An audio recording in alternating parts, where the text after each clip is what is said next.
For cost of goods sold, Yeah. what do I have here? Wait. Okay. Right here.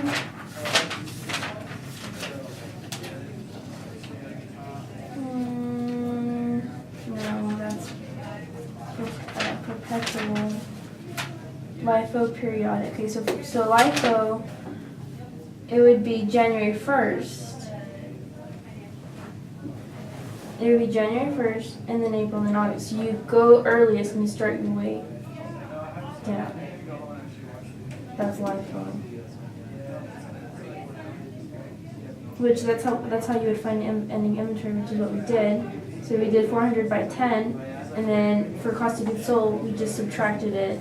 Cost of goods available for sale, so it'd be all of that minus 4,000. Yeah.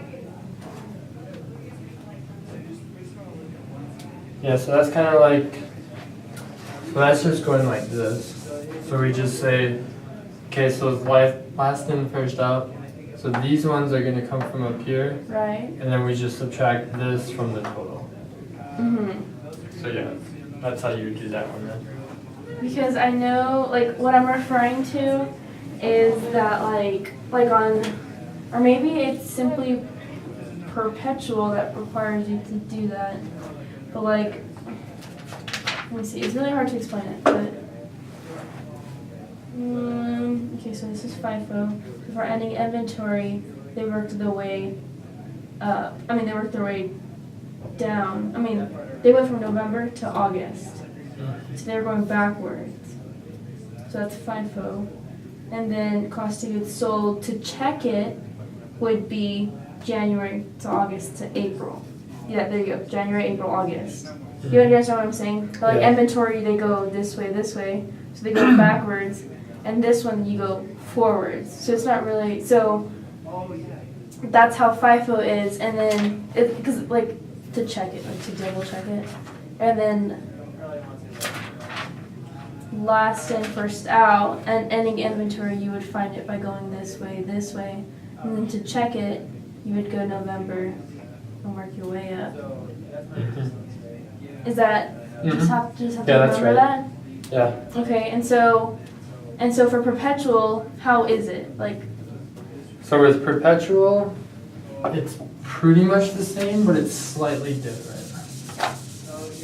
Because with perpetual, you're going to have your beginning inventory, purchase, sale, purchase, sale, purchase, sale.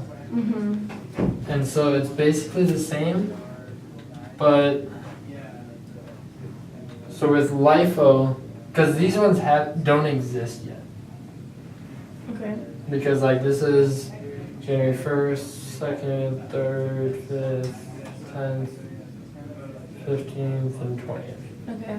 And so on the 3rd, when you have this sale, these ones don't exist yet. Right. And so when you're doing like the LIFO, you'd sell these ones first and be stuck with these ones. Okay, for any inventory? Mm-hmm. Okay. And then to check your cost of goods sold, or would you not? So in order to find it, you'd go just the same. You'd go down for ending inventory and up for cost of goods sold under the LIFO. Okay. And then on FIFO, it's the same thing as periodic. Yeah, FIFO is just the same. It's just So it'd be down for cost of goods sold and up for ending inventory. And then I have a different question. So the income statement effects. I understand that like if your beginning inventory is understated, then your net income will be understated. But I don't understand about ending inventory. It just doesn't click how if ending inventory is overstated, the net cost of goods sold will be understated. Okay. So let's say that your cost of, or your ending inventory is 500. Okay. But it should be 700. Mm-hmm. So that means it's understated. And so that means that your cost of goods sold is going to have to be 200 more than what it should have been. Mm-hmm. Does that make sense? So for it to balance it will have to be 200 more. Mm-hmm. So like, let's say your cost of goods available for sale Is 1,000. is 1,000. Okay. So with your ending inventory of 500, that means you had cost of goods sold of 500. But if your ending inventory was 7, like that's what it really is, then your cost of goods sold would only have been 300. So that means your cost of goods sold is going to be overstated. So it's over by 200. Mm-hmm. Oh, okay.